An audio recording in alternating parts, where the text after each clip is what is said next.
Ladies and gentlemen, SookyMMA is back for UFC Vegas 48, and we just got done with a pretty big pay-per-view at UFC 271. And it's nice to get back in the win column with the overall pick'em record with 9-5 on the card. But woo, watching Tai Tuivasa and Derek Lewis fight for me is such a heartbreaking experience in general. But then to watch Derek Lewis drop like that.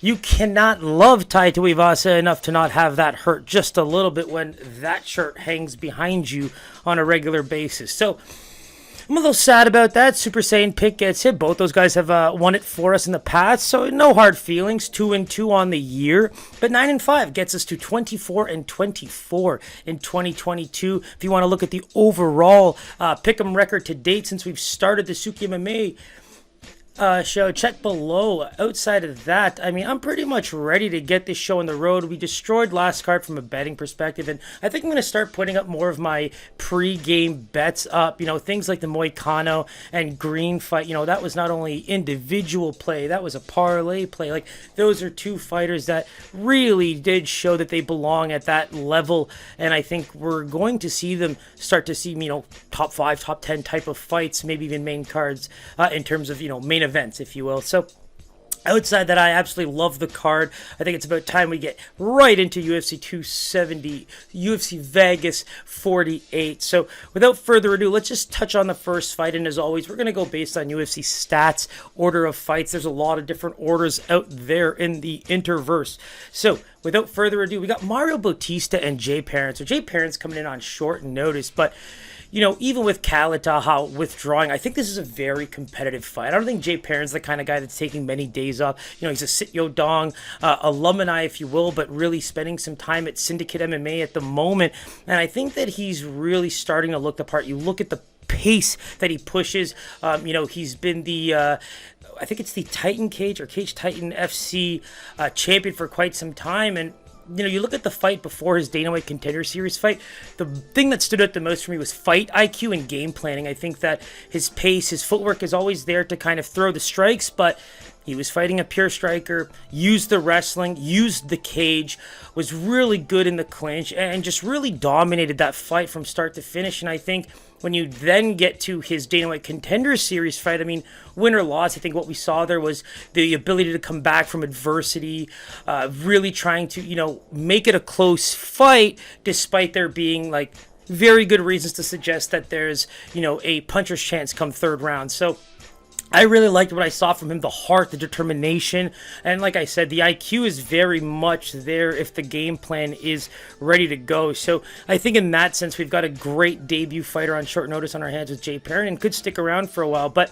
now we talk about a guy like Mario Bautista, who has come up quite a bit for us in the past. We touched on, I don't want to talk about Miles John, Super Saiyan pick last week. That knee that he lands on him, everything from timing to I don't want to use the word luck. I would never use the word luck in fighting, but just the timing and sheer history of his skills. I think that's just going to always go down as the best knockout of his career. I don't think he's going to be able to top that. And the main reason behind that is you really have to look at the finish, the striking finishes for both guys.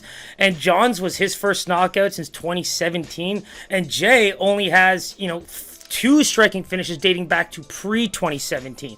So for me, not only as a best bet do I like this fight going the distance, going the over 2.5, but you have to consider, Mario Bautista, where does he struggle? In close. Look at how much he was able to actually showcase even against a guy like Corey Sandhagen. Side note, I got so many goosebumps watching that reverse triangle transition to Kimura, then that armbar. I was just, woo, Corey. Anyway, Mario Bautista, in the 2 fights we saw him lose via finish, we're talking Trevin Jones and Corey Sandhagen. So in terms of skill and experience, this guy's really, really there. And the thing that I loved about him was, yes, in close, he does struggle. The timing against guys who have better striking and even their ability to clinch and roll the way Corey does.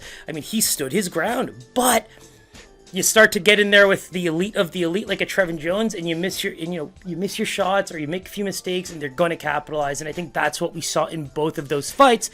And ironically, that's what you saw him do to Miles Johns as well. So for me in this fight, I love the pace.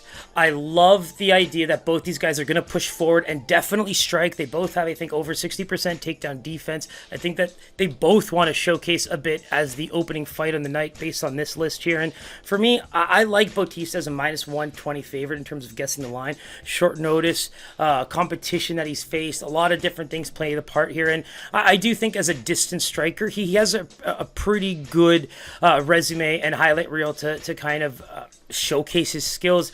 And outside of the Trevin Joneses and the Corey Sandhagens, I think he did fairly well. So let's take a look at the line here. I think for me, like I said, I really like Bautista as a favorite here as a minus 125. I do think that I'm leaning towards him as a pick as well. As always, Twitter, Instagram, come Friday, Saturday, check us out for those final picks. But in this case, it's a tough one to call because, you know, I think Perrin really does look the part.